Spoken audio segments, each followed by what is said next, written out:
Pidato tensi tinggi Ganjar Pranowo dalam momen pengundian nomor urut di KPU malam tadi menjadi sorotan, dan untuk membahasnya sudah bergabung bersama kami analis politik yang juga Direktur Eksekutif Poltreking Indonesia Hanta Yuda. Selamat sore Mas Hanta.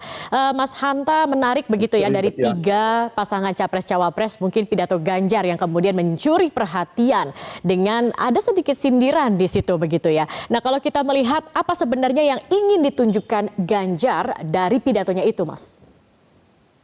Ya, memang pidato Caimin itu lebih ceria, Prabowo santai, Ganjar gundah. Jadi kira-kira gitu kalau kata mewakilinya, ceria, santai, gundah. Kegundahan Ganjar juga tentu punya alasan.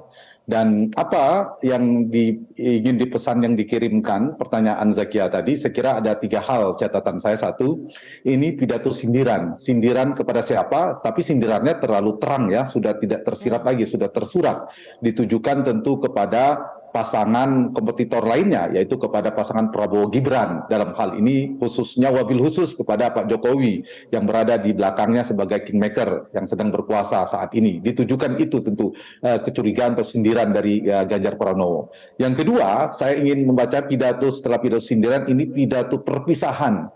Jadi ini sekaligus Ganjar mempertegas posisinya sebagai titik pisahnya dengan Joko Widodo, dengan Presiden Jokowi, dan dia akan bertarung dulu dipersepsikan, dinarasikan menjadi penerus Jokowi bersama Jokowi, PD Perjuangan, partainya Jokowi. Hari ini justru Ganjar mengirimkan pesan dia telah berpisah dengan Jokowi dan bahkan bersiap-siap untuk bertarung dari duet menjadi duel, dari duet maut menjadi duel maut ini, kira-kira begitu.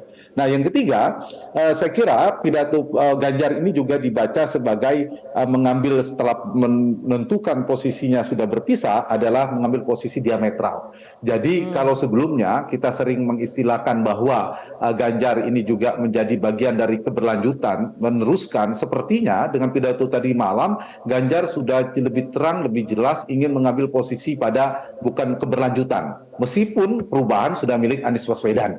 Jadi ini yang menjadi positioning yang sedang rebranding sedang dicari oleh Ganjar Pranowo mungkin yang tepat secara posisi politiknya.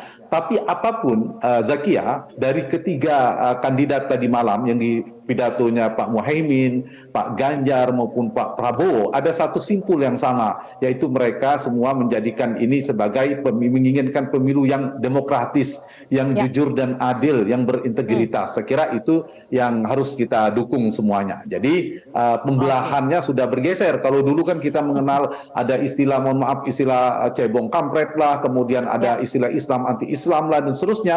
Nah, pembelahan itu sudah bergeser. Dengan peta politik tripolar hari ini, kontraksi politiknya mudah-mudahan tidak sekeras sebelumnya, tapi isunya memang relatif berbeda. Nah, salah satu isu yang akan terus bergulir menurut saya, isu yang disampaikan oleh Mas Ganjar, termasuk juga Caimin, terkait dengan isu dugaan atau kecurigaan untuk antisipasi tentang adanya kecurangan kah atau adanya pemilu yang tidak jurdil misalnya. Tapi poin ini juga penting, pidato ini sebagai pidato antisipatif, selain harapan dengan kegundahannya masing-masing, tapi semuanya tentu harus antisipatif agar tidak terjadi kecurangan itu oleh siapapun, oleh kubu manapun.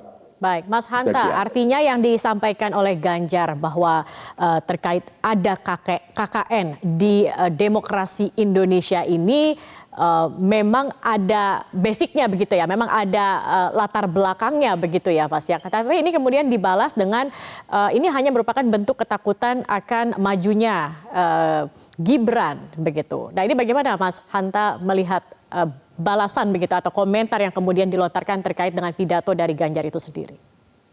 Ya, di dalam pertarungan politik elektoral semacam ini, ujungnya kan ada pertarungan ujungnya ya, bukan soal mencari fakta atau itu fakta atau bukan, tapi adalah membangun persepsi publik. Nanti kalau ternyata faktanya kuat, maka itu akan terbangun persepsi. Kalau persepsi terbentuk, maka dia punya dampak biasanya secara elektoral, naik turunnya elektabilitas, sehingga masing-masing kubu menurut saya akan menggulirkan isu-isu politik apa termasuk isu ini. Nah, kalau isu itu meledak kemudian membangun persepsi dengan fakta yang kuat, itu akan memberikan dampak positif. Tapi kalau ternyata tidak, itu juga tidak terlalu memberikan dampak secara elektoral. Jadi tergantung pada respon publik, isunya ini dimakan oleh publik atau tidak. Benar pun datanya benar, punya fakta pun belum tentu, apalagi misalnya ternyata tidak kuat fakta dan datanya. Jadi dinamika politik kita ini nanti, Zakia, menurut saya apapun yang disampaikan, kegundahan yang disampaikan oleh Mas Ganjar tentu punya alasan, punya dasar. Dan kalau kita bicara tentang potensi kecurangan potensi KKN, itu kan yang punya akses kekuasaan. Nah, karena itu yang di luar kekuasaan sebenarnya yang paling dirugikan, yang paling potensial tidak mendapatkan akses kekuasaannya pasangan Anies dan Muhaimin. Nah, sementara meskipun mungkin Prabowo Gibran paling besar aksesnya, tapi Mahfud pasangan Ganjar Mahfud juga punya akses kekuasaan sebenarnya. Mereka sedang di dalam pemerintahan, punya menteri, Menko Polhukamnya juga ada Pak Mahfud MD, sehingga positifnya saya melihat dari sisi positif ini menguntungkan publik. Jadi kalau ada potensi kecurangan segera dibicarakan, seperti yang disampaikan oleh Pak Muhaimin Iskandar, itu bagus sekali itu. Kalau ada viralkan, jadi kalau ada potensi kecurangan sampaikan kepada publik di era demokrasi yang terbuka, dan itu bisa memukul balik orang yang berpotensi melakukan kecurangan. Baik. Nah, Mas Hanta, tadi kan Anda mengatakan salah satu pesan dari pidato tersebut, ya ini bisa dikatakan Ganjar dan PDIP ini sudah menabuh genderang perang begitu ya, Mas ya. Kalau kita melihat dengan adanya pidato ini, apakah ini akan menguntungkan PDIP atau justru merugikan PDIP? Siapa yang diuntungkan dari pidato ini, Mas? Iya, kalau dari sisi narasi, faktornya secara elektoral, pola pergeseran kan begini ya, isu-isu narasi ini, ada isu ini kemudian berpengaruh kepada publik, yang kemudian masyarakat pemilih yang kritis berpengaruh itu ada potensi menurunnya, misalnya sebagian pemilih Prabowo Gibran, itu perginya kemudian ke Anies Baswedan, bukan ke Ganjar. Jadi ada potensi pemilih Prabowo, tanda petik ya, diambil oleh Anies, tapi juga pemilih Prabowo di saat yang sama juga mengambil basis Ganjar, terutama di basis-basis Jokowi. Karena itulah peta elektoral hari ini, Zakia, menunjukkan kenapa Prabowo tetap naik, karena yang datang di Jawa Tengah, Jawa Timur lebih banyak daripada yang pergi misalnya di Jawa Barat. Tapi di saat yang sama, di Jawa Barat yang sebagian masa pemilih kritisnya Prabowo yang kecewa kemudian berpindah ke Anies Baswedan. Nah, kalau saya ingin menjawab pertanyaan yang disampaikan oleh Zakia, secara konstelasi politik, isu ya, saya ngomong dari sisi elektoral. Kalau secara normatif kebangsaan semua kita harus menegakkan demokrasi, kita ingin jurdil dan seterusnya, tapi saya melihat dari analisa elektoralnya yang diuntungkan adalah Anies Baswedan. Jadi kalau misalnya isu ini bergulir, kemudian ada koreksi elektoral kepada pasangan Prabowo Gibran, maka basis masa itu tidak pergi ke Ganjar juga, tapi perginya ke Anies Baswedan. Jadi kalau ada pertarungan, dinamika duetnya ini makin keras, pertarungan antara kubu Prabowo dan kubu Ganjar, ya saya kira Anies cukup tersenyum saja akan mendapatkan dampak elektoral yang diuntungkan dengan konstelasi isu ini. Dan itu sudah terbukti sebenarnya sebulan terakhir, elektabilitas Anies menanjak naik ya 6%. 6% dalam waktu kurang dari 2 bulan itu sesuatu yang luar biasa. Bayangkan kalau ini terjadi lagi, kemudian naik lagi 6% dalam 1-2 bulan. Itu kan luar biasa, dan potensi masuk putaran keduanya semakin besar adalah di Anies dan Prabowo versusnya. Kalau dinamika politik semacam ini terus berlanjut trennya. Nah, ini yang saya kira satu sisi ada dilema memang, mungkin ini kegundahan Mas Ganjar kita harus pahami,